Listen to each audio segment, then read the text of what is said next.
जो तारीख तय हुई है उस तारीख से पहले माओवाद का खात्मा देश से हो जाएगा। जवाब दीजिए। स्वागत है। निश्चित तौर पे मैंने जैसा कि पहले ही कहा, एक छत्तीसगढ़िया होने के नाते मैं दिल से चाहता हूं मेरा प्रदेश पूरा शांत रहे, आदिवासियों को उसका हक मिले।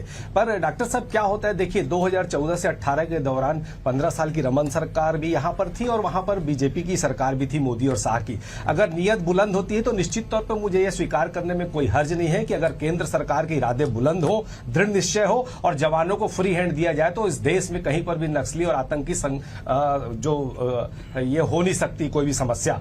लेकिन क्या होता है, देखिए 14 से 18 के दौरान भी ये समस्या इसलिए हल नहीं हुई क्योंकि उस समय अडानी पिक्चर में नहीं था। उस समय केपीएस गिल भी आया था, उसने भी यही सलाह दी थी। मुझे बोलने का पूरा अवसर दीजिएगा डॉक्टर साहब। उस समय केपीएस गिल ने भी सलाह दी थी, रमन सिंह ने उसकी सलाह को कचरे के डिब्बे में फेंक दिया था और कहा था कि पैसा लेते रहो और पिकनिक मनाते रहो, क्योंकि अडानी पिक्चर में नहीं था। अब हुआ यह है कि अब अडानी आ गया है पिक्चर में। आपने प्रदेश का सबसे बड़ा कोयला खदान अडानी को दे दिया, हसदेव के जंगलों को काट के पूरा अडानी को सौंप दिया। अब मुझे शंका इस बात की है कि कहीं नगरनार और जो बस्तर में जो बैलाडीला की जो सबसे बड़ी पहाड़ी श्रृंखला है, इसको देने का षड्यंत्र तो नहीं किया जा रहा। अगर नहीं किया जा रहा है तो आज माननीय मुख्यमंत्री जी ये घोषणा कर दे कि मेरी नीयत साफ है, मैं आदिवासियों का भला चाहता हूं और बस्तर के विकास के लिए मैं संकल्पित हूं। बस्तर को मुख्य धारा से जोड़ूंगा, वहां पे उच्च शिक्षा और स्वास्थ्य की व्यवस्था मेरे आदिवासी भाइयों के लिए करूंगा। बस्तर की जल जंगल जमीन का मैं सौदा बिल्कुल भी नहीं करूंगा और ये मेरे मित्रों के लिए बिल्कुल भी नहीं है। ये बस्तर के विकास के लिए, शांति के लिए निश्चित तौर पर हम कोई सवाल नहीं उठाएंगे और मुख्यमंत्री का नागरिक अभिनंदन करेंगे। पर जब ये चीजें सामने आती है कि जब हम देखते हैं कि एसडीएम एक सरपंच को चमका रहा है कि ये राजकीय दामाद है, इसको मुर्गा मटन नहीं खिलाओगे तो कार्रवाई हो जाएगी,